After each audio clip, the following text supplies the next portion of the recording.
Hello বন্ধুরা, তুমি সবাই কেমন আছো? আশা করি অনেক ভালো আছো। আমি অনেক ভালো আছি। আজ তোমার জন্য নতুন একটা মিনি ব্লগ নিয়ে চলে এসেছি। তো আমার রোজকার রুটিন তোমাদের সঙ্গে শেয়ার করছি। তো এখন আমাদের ঘরে গদ্দাটা একটু ঝেড়ে নিচ্ছি, কারণ নিচে তো অনেক ধুলো জমেছিল, দুদিন ধরে ঝাড়া হয়নি। তো এদিকে আমি ভালো করে সাফ করে নিচ্ছি। তো এদিকে আমি ভালো করে সব কাজকর্ম সেরে নিচ্ছি। আর আগে আমরা যে রুমটায় থাকতাম সেখানে একটা রুম ছিল আর একটা কিচেন ছিল। আর এখন আমরা রুম চেঞ্জ করে দিয়েছি, এখন ডাবল রুম নিয়েছি, একটা কিচেনও আছে আর ব্যালকনিও আছে। তার জন্য আমার একটু কাজটা বেশি হয়ে গেছে। তো কোনো ব্যাপার না, আমাকে সবাই একটু সাপোর্ট করবে। আমি রোজ মিনি ব্লগ দেওয়ার চেষ্টা করব, এবং আমি রোজও দিই মিনি ব্লগ। তো আমার ব্লগগুলো একটু দেখবে, লাইক করবে, শেয়ার করবে, কমেন্ট করবে, আর আমার চ্যানেলটিকে সাবস্ক্রাইব করে দেবে। আর শ্রাবণ মাসে কে কে সবুজ চুরি করেছে অবশ্যই কমেন্ট করে জানিও।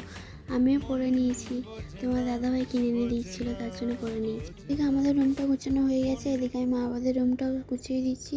আর এদিকে একটু লেবু জল বানিয়ে খেয়েও নিয়েছি। আর এদিকে বাসনগুলোও ধুয়ে নিয়েছি, আর রাতের জন্য রাজমা ভেজে দিয়েছি। রাতে রাজমা রান্না হবে। এদিকে আলু আর পটল ভাজা হয়ে গেছে। তো আজকের মতো এতটাই, আবার দেখা যাচ্ছে নেক্সট মিনি ব্লগ।